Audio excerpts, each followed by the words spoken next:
Hello दोस्तों, आज के इस वीडियो में हम भारत के उत्तरी पर्वतीय प्रदेश के बारे में बात करेंगे। ये भारत का उत्तरी पर्वतीय प्रदेश है और भारत के जो प्रमुख 5 प्राकृतिक विभाजन हैं उनमें से बहुत महत्वपूर्ण प्रदेश है और भारत के ठीक उत्तर में है और एक प्राकृतिक विभाजक के रूप में काम करता है।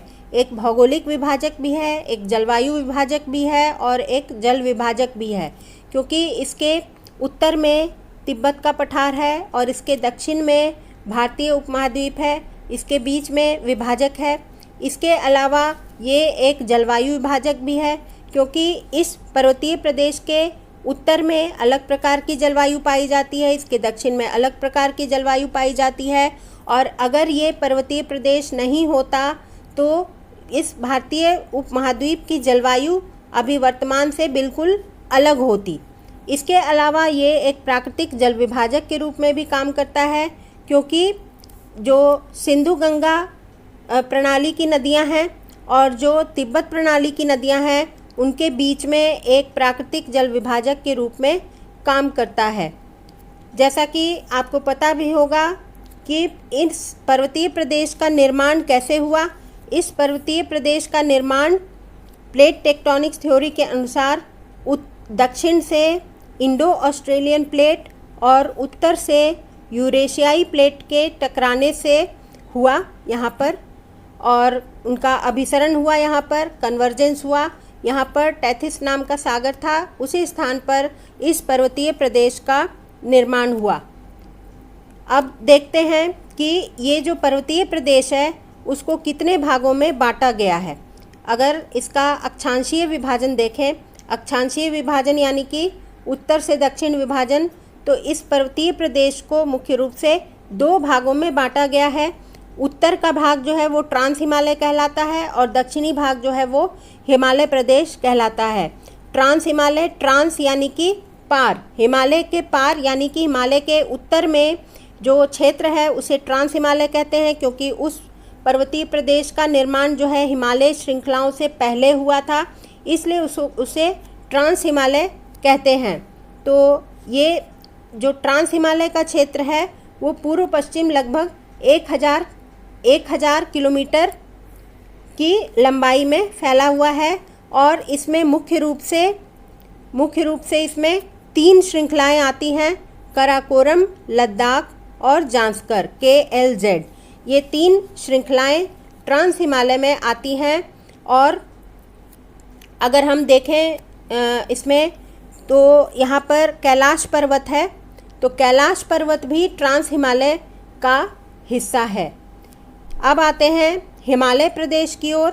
हिमालय प्रदेश जो है वो उत्तर पश्चिम से दक्षिण पूर्व, उत्तर पश्चिम से दक्षिण पूर्व अगर हम देखें तो इसकी लंबाई लगभग 2400 किलोमीटर है और ये पश्चिम में सिंधु के मुहाने से लेकर ब्रह्मपुत्र के पूर्व में ब्रह्मपुत्र के मुहाने तक फैला हुआ है, 2400 किलोमीटर की लंबाई में।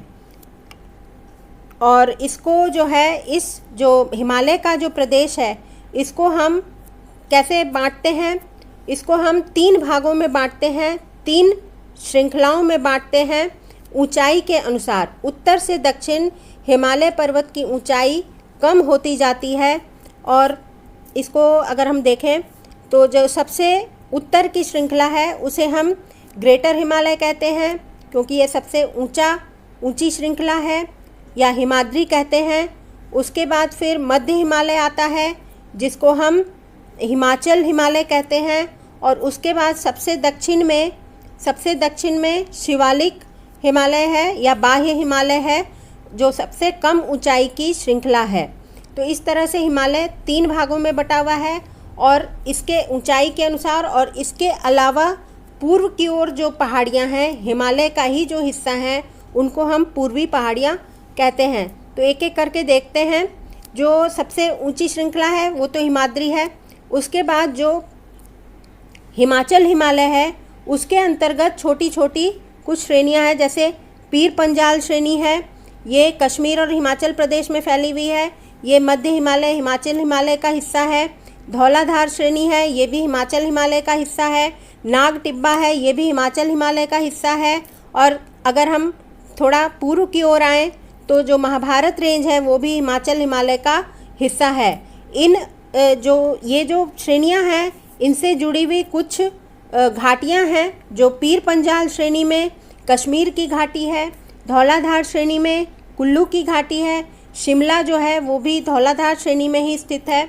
इसके अलावा मसूरी की घाटी नाग टिब्बा श्रेणी में स्थित है, और जो काठमांडू की घाटी है वो महाभारत रेंज में स्थित है। अब आते हैं जो पूर्व की पहाड़ियां हैं, जो हिमालय का पूर्वी विस्तार है जिसको पूर्वी पहाड़ियां कहते हैं, उसको देखते हैं।